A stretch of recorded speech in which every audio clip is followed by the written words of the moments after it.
जय हो जय हो जय हो मेरे प्यारे प्यारे बब्बर शेरों और शेरनियों। क्या हालचाल? सब बढ़िया, सब फर्स्ट क्लास। मैं वरुण सिंह आप सभी लोगों का बहुत बहुत बहुत स्वागत करता हूं आज के इस 70वें दिन of our very amazing 75 hard physics challenge. आज हम लोग साउंड चैप्टर का विद इन 10 मिनट्स रिविजन करने जा रहे हैं। 10 मिनट के अंदर अंदर हम लोग साउंड का मैक्सिमम रिवीजन कर डालेंगे। मैक्सिमम फॉर्मूले, डेफिनेशन, ये सारी चीजें हम लोग देख डालेंगे। बिना किसी देरी के शुरू करते हैं। पूरे 10 मिनट तक इस वीडियो को देखिएगा, आपको मजा आ जाएगा। आइए जरा शुरू करें। So class 9th chapter sound, आइए शुरू करते हैं। So sound is the form of energy which enables us to hear, मतलब जिसके कारण हम लोग सुन पा रहे हैं। सही बात है। साउंड एक प्रेशर वेव है।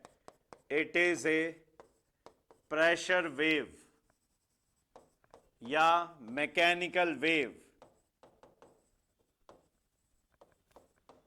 और वेव्स जो होती हैं ये दो तरीके की होती हैं। एक ट्रांसवर्स वेव्स, दूसरी लॉन्जिट्यूडनल वेव्स। सही। तो वेव्स का जो फॉर्मेशन होता है वो मीडियम के डिस्प्लेसमेंट की वजह से होता है, पार्टिकल्स के डिस्प्लेसमेंट की वजह से। यहां पे ट्रांसवर्स वेव्स में जो पार्टिकल का डिस्प्लेसमेंट है वो अप एंड डाउन फॉर्म में होगा, यानी कि जिस डायरेक्शन में वेव जा रही है उसके परपेंडिकुलरली जो पार्टिकल्स हैं वो वाइब्रेट करेंगे इस तरीके से। ये क्या है? Transverse wave. Is it clear? जैसे रस्सी को पकड़ के आप झटका देंगे तो एक वेव जो जाएगी वो ट्रांसवर्स वेव जाएगी। लॉन्जिट्यूडनल वेव, वेव की डायरेक्शन में आगे पीछे आगे पीछे इस तरीके से बैक एंड फोर्थ अगर मोशन होगा मॉलिक्यूल्स का मीडियम के, तो उसे हम क्या बोलेंगे? लॉन्जिट्यूडनल वेव्स बोलेंगे। ठीक है। Sound wave is an example of, किसका एग्जाम्पल है ये? Longitudinal wave. किसका एग्जाम्पल है मेरे बच्चे? लॉन्जिट्यूडनल वेव का एग्जाम्पल है। शॉर्ट नोट्स भी बनते रहेंगे आपके, आप बस बनाते रहिए। पॉज करिए, वीडियो को लिख डालिए। चलिए नेक्स्ट हम लोग देखें ट्रांसवर्स वेव का एग्जाम्पल लाइट। लाइट 10वीं कक्षा में पढ़ेंगे आप अगले साल। नेक्स्ट है characteristics of wave. Characteristics of wave, wave की क्या कैरेक्टरिस्टिक्स हैं, आइए जरा इस पे चर्चा कर लें। तो यदि हम लोग वेव के कैरेक्टरिस्टिक्स की बात करें, वेव के कैरेक्टरिस्टिक्स को समझें, तो सबसे पहले यहां पे समझिए वेव को हम लोग रिप्रेजेंट ऐसे कर रहे हैं, और ये जो रिप्रेजेंटेशन है इसमें ये वेव के मोशन का डायरेक्शन है और ये डिस्प्लेसमेंट ऑफ पार्टिकल्स है। तो देखिए मैक्सिमम जो डिस्प्लेसमेंट होगा उसे हम क्या बोलते हैं? एम्पलीट्यूड। ऐसे मैं डायग्राम में ही दिखा दे रहा हूं, बार बार लिखने की जरूरत नहीं पड़ेगी। मैक्सिमम डिस्प्लेसमेंट क्या कहलाएगा? एम्पलीट्यूड। चाहे ऊपर की तरफ हो चाहे नीचे की तरफ हो, it doesn't matter, it is known as amplitude. Right. Wave जहां से शुरू होके वापस निकलती हुई दिख रही है, इसको हम बोलते हैं वेवलेंथ। क्या बोलते हैं बच्चों? वेवलेंथ। जब इसने एक साइकिल पूरा कर लिया, लैम्डा से रिप्रेजेंट किया, एक साइकिल पूरा कर लिया, ये देखो ये एक साइकिल है, यहां से शुरू करते तो यहां पे खत्म होता एक साइकिल, तो उसके बीच में जितनी दूरी उसने कवर किया उसी को वेवलेंथ कहते हैं। हाँ या ना? वेवलेंथ। नेक्स्ट,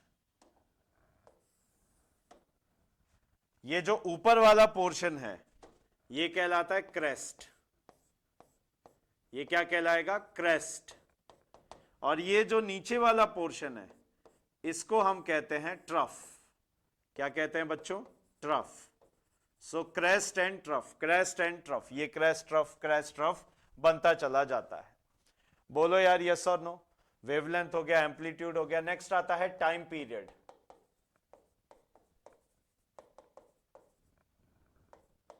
टाइम पीरियड क्या होता है? ये होता है time taken to form to complete one cycle, time taken to complete one cycle, एक साइकिल को पूरा करने में जितना समय लगेगा उसी को हम क्या बोलेंगे, टाइम पीरियड।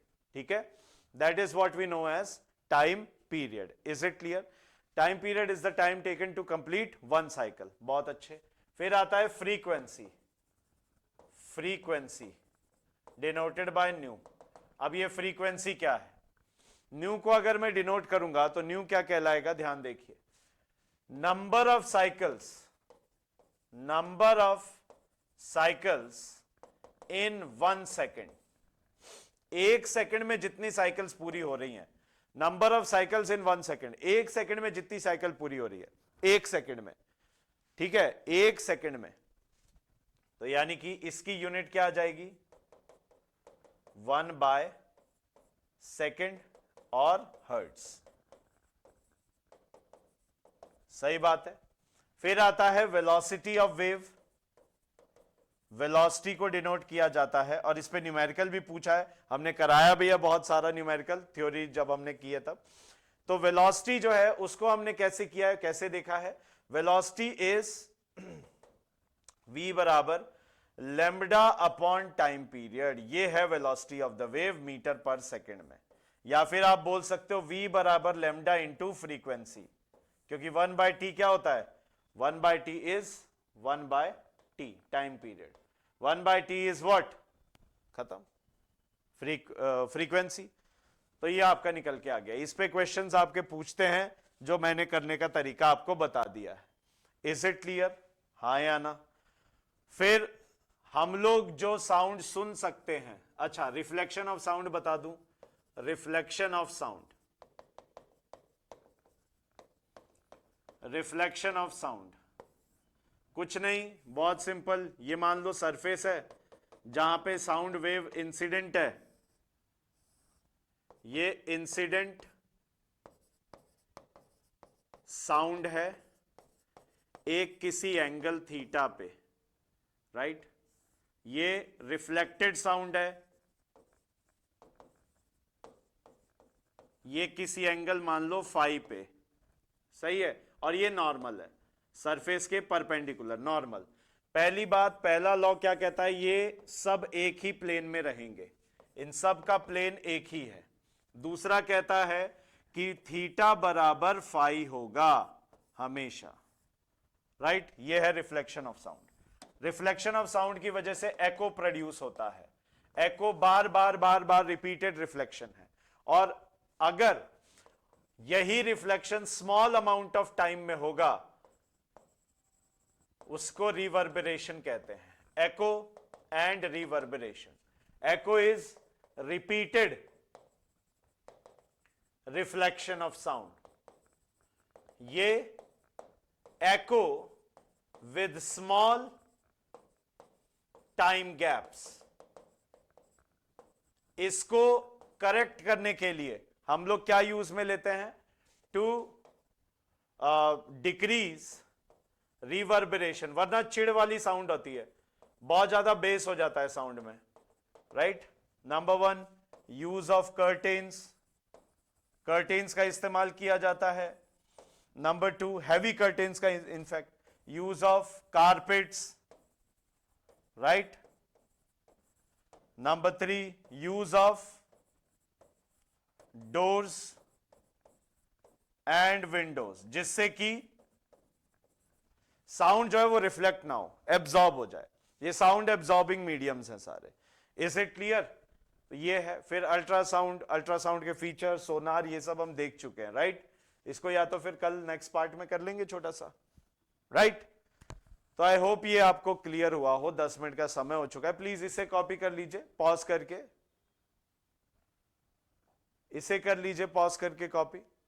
एक्चुअली क्या है, विद इन 10 मिनट्स हम लोग आपको मैक्सिमम रिवीजन का टेक्निक बता रहे हैं, और आप शॉर्ट नोट्स बना के सबसे ज्यादा बार रिवाइज कर सकते हो। यह आपके लिए बेनिफिट है। आदत डालो शॉर्ट नोट्स बनाने की। मिलते हैं कल। Thank you so very much. Bye bye, take care, Jai Hind, love you all, please take care.